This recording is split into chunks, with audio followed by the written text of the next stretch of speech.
Hey, Guoba here. I've received a pretty interesting set of buffs, so let's check them out. Full HP scaling, tons of syzygy stacks, and too much crit damage?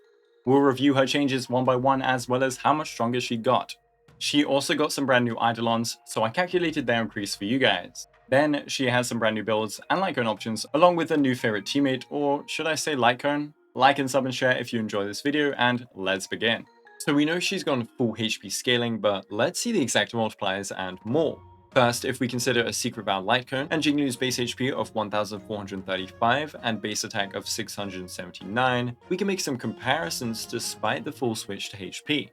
Her total base HP would be 2493 and her total base attack would be 1155, so around double the HP to attack. Now, she used to buff herself by 180% attack, but she still gets an extraordinarily high buff just for a different stat, so we can still compare. But what this means is her new HP multipliers must be at least above half her original attack multipliers if we want to consider it a buff. The first, Transcendent Flash, her normal skill, went from 200% attack to 150% HP. This is obviously a buff. Moon on Glacial River then went from 500% attack versus 3 targets to 300% HP versus 3 targets. Yet again, a buff to her multipliers, even if we can't discern the true percentage increase. And finally, her ultimate went from 600% of her attack to 360% HP, another buff. The multiplier that got buffed the most would be her regular skill, as it's almost the same value despite the HP switch, but her ultimate and enhanced skill multipliers got bigger impacts as they have a much higher base value over her regular skills. Regardless, her damage has improved if considering equal damage amplification in your team. But we can't just increase her MVs and call it a day, can we? Let's check out her talent and what they've changed. Jingliu will keep the 2 syzygy stack requirement for entering her spectral transmigration state, so her flow remains the same. She also keeps the 50% crit rate buff, a source of very annoying crit ratio building. But instead of having 180% attack on a HP scaler, we now get a brand new buff. Whilst in the spectral transmigration state, Jingliu will gain 1 stack of Moonlight whenever allied targets receive damage or consume HP. Each stack will increase Jingliu's crit damage by 44% up to 5 stacks for a total of 220% crit damage. Cool, trade 1 mega buff for another. And then we finally got 2 changes to syzygy. First, it can now stack up to 4 times at E0 rather than the usual 3. And then secondly, we have a brand new way of receiving syzygy stacks. When allies receive damage or consume HP 20 times, Jingliu will gain 1 stack. So enemies slapping you silly, a blade consuming his HP, Hyacine's signature, and even Jingliu's own attacks will all contribute to her uptime. What's cool is she can use an attack at the same time as consuming HP from her talent, both removing but then gaining a syzygy stack if at 20 ally HP loss ticks. She would really like to have Hyacine with her S1 to guarantee uptime, or you can use the Sig on Remembrance MC. But you do not need Hyacine S1 to stay in her state for a long time, as allies like Sunday and Huohuo can also help greatly, but so can high attacking enemy fights, of which we have a ton of. What Hyacine S1 does is guarantee you are in the state, whilst also enabling you to stay near max stacks, which is useful for her new Ascension passive. Now, a big point of concern was Jingliu's pretty irrelevant traces, so time to check them out. Well, her A2 is just a combination of 2 old weak traces, her old A2 and her old A6. Not much to say here, but it does allow for a brand new A6. As for actually new additions, onto the A4. After using her regular skill, she will now regenerate an additional 15 energy for 35 total. Remember, it regenerates 20 at base. But her enhanced skill will let her regenerate an additional 8 energy for a total of 38. Better energy values will lead to more ultimates, and that will benefit her uptime in 2 ways. Firstly, the ultimate giving 1 syzygy at a baseline is of course leading to better uptime. But secondly, every ultimate she does will also consume allies' HP, leading back to that new syzygy charging method. Jingliu's final base kit change was to Frost Wraith. Since the ultimate damage got moved over to the A2, she has a new A6. When obtaining syzygy at max stacks, her next attack will ignore 25% of the target's defense. This means if she has 4 out of 4 syzygy stacks and obtains another, the next attack she unleashes will get this def ignore, which will be equivalent to a 15.4% amp in a vacuum for said attack. It's very potent if you're able to make use of it, but it's hard to properly maximize. In a -1 setup, she's going to keep on taking turns and draining her syzygy stacks, and so getting to 4 out of 4 and also gaining another stack is a hard task, even with Hyacine easier S1 on the team. But something I encountered during my testing was how it worked when she was at 4 syzygy stacks but also near the 20 HP loss condition to gain another one. Basically, when she uses her enhanced skill, it will first consume HP and generate a syzygy stack, and then remove a syzygy stack for using said enhanced skill. So basically, you don't get the stack in this scenario where you're capped out, but it will count as gaining one whilst capped out, and therefore your attack will get that def ignore. Overall, she can time when this def ignore happens if you plan around ults and stacks with HP trained teammates, but a lot of it will be based on enemy RNG. It's just a whole load of extra damage if you can get it. And then the last changes were to her Eidolons, since giving attack percent on a HP scaler would be a little silly. E1, just like Blade's E1, is now a mega boost to damage. I like that they did this, as a lot of people probably invested into E1s like these back in the day, and now they are really solid upgrades on top of the buffs giving more power.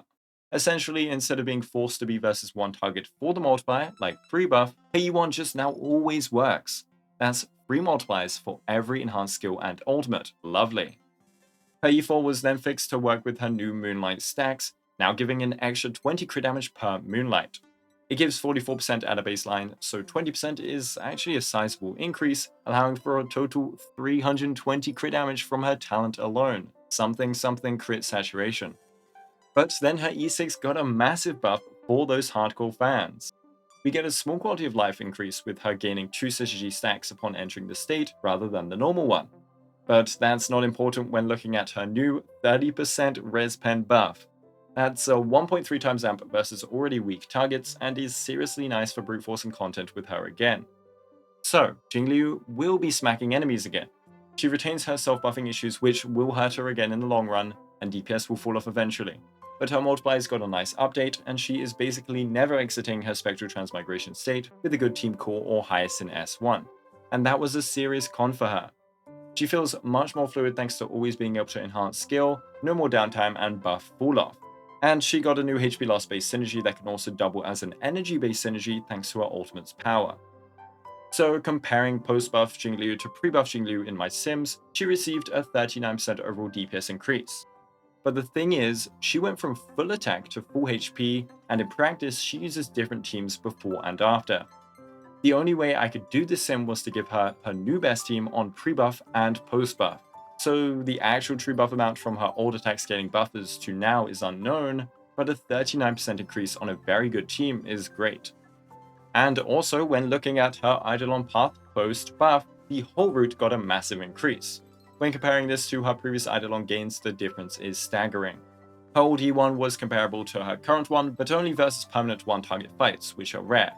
That multiplier buff was a massive part of the Eidolon, and now it's always present. So here are the new Eidolon gains post-buff that I've calculated for you guys. It's a really nice thing to see for OG invested Jingliu mains, but I don't think I'd recommend pulling for her Eidolons in 3.4 for anyone else.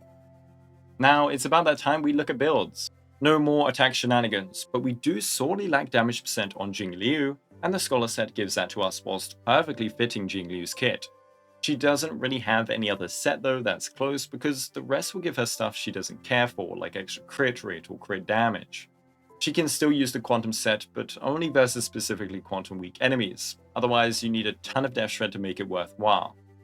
For Planars, she also got a brand new set thanks to going full HP, and that would be the Bone Planar set. Despite it giving crit damage, it will also give a nice HP boost on top, which puts it ahead. And it's not like she's lacking the crit rate from Rutilant or Inert. You can use other Planars decently, but Bone is her new best. And then for main stats, we will in fact want a HP chest because of how much crit rate and damage we are getting. Swapping back to a crit damage chest is a big DPS loss. I found numbers around an 8% loss. For boots, we will want speed boots for a -1 setup, but as you've probably heard 1,000 times, we can run base speed with some support, so HP boots are also fine. For your orb, HP or damage is fine, she doesn't saturate on damage at all, and then rope, go for HP. For a stat goal, you can aim for 7,000 HP, the usual 50% crit rate, and then crit damage is whatever. You'll be getting 220% in your base kit. But I guess you can aim for like 150% in subs.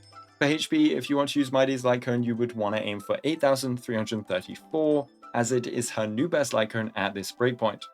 It will usually require a triple HP main stat though, unless using Hyacine. And then speed will be the usual 135 or base, nothing new there. Finally, let's check out her new light cone options. You'll never guess, but she will be contesting the same ones as Mighty and Blade.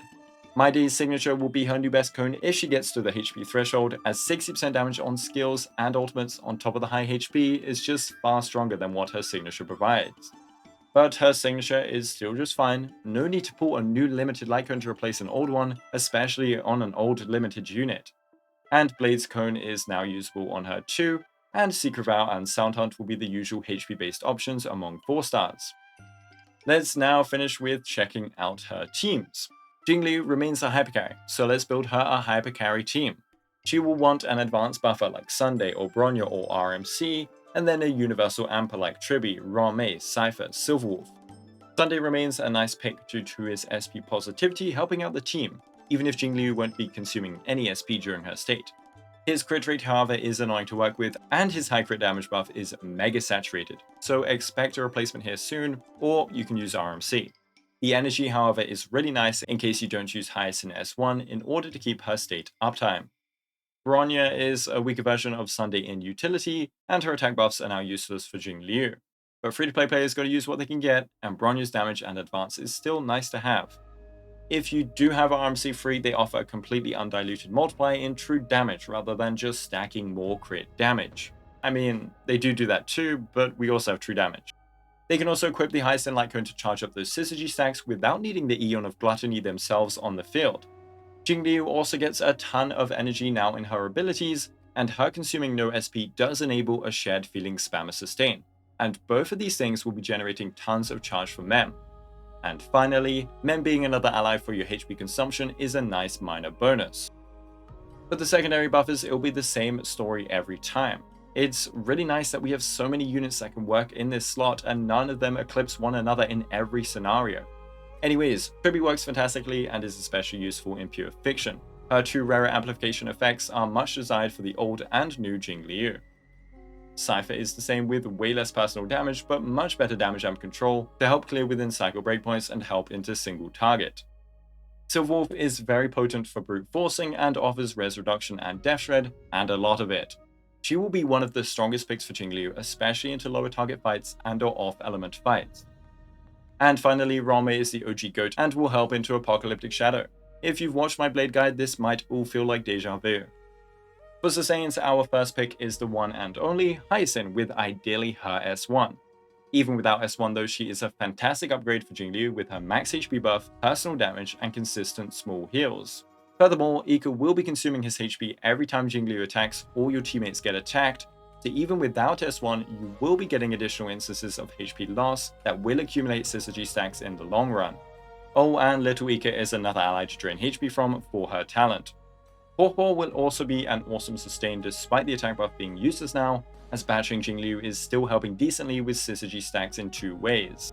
And charging up ally ultimates like Sundays can't hurt either. Other sustains do work of course, there's just no extra synergy.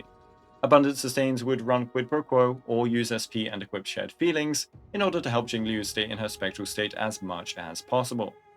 But because of her uptime issues, if you don't have Hyacine S1, we have a few modifications we can make to the standard hypercarry template. If you have Hyacine S1 on an RMC or Hyacine herself, you can stick to the normal template or do whatever. But if you don't have this light cone, you'll probably want to use Sunday and Huohuo or Hyacine even without her signature, and you'll want a universal amper on the second slot. Bringing someone like Bronya or RMC with their action advance on top of Sundays is going to lead you to exit your state very quickly. And if you don't have this light cone or Sunday, you can instead try using 2 universal ampers. You will run no advanced supports, but at least your actions will have a high impact. Fewer actions, but much more damage. It will feel weird to use, but at least you won't be losing uptime. And because people will ask for it, what about dual DPS? Well, maximizing Blade or Castorius or Jingliu in their own hypercarry setups is the way to go, but if you do want to use Jingliu with either of these 2 units, you may. It does work. With Blade, you now have a proper synergy as the HP drain on Blade will translate over time to syzygy stacks on Jingliu. They will enable each other's uptime and damage frequency quite nicely. Blade will spam ults and HP drain for Syzygy, and that will let Jingliu spam ults and enhance skills for more Blade follow-ups and thus energy for him. A nice feedback loop. As for Castoris, Jingliu will consume HP every turn and ultimate, which will slowly stack up New Bud, and Castoris will be draining ally HP for New Bud, which will stack up Syzygy. If you have Hyacine in this team, the constant HP drain into EK heals is decently effective. But again, I'd rather use them in their own hyper team. And that's all we have for Jingliu today. Let me know what you think of her buffs, and let me know if you're going to run her again. Thanks for supporting me in this hectic week, guys. It means a lot. Thank you so much for watching, thanks to my cool YouTube members, and have a Guoba day.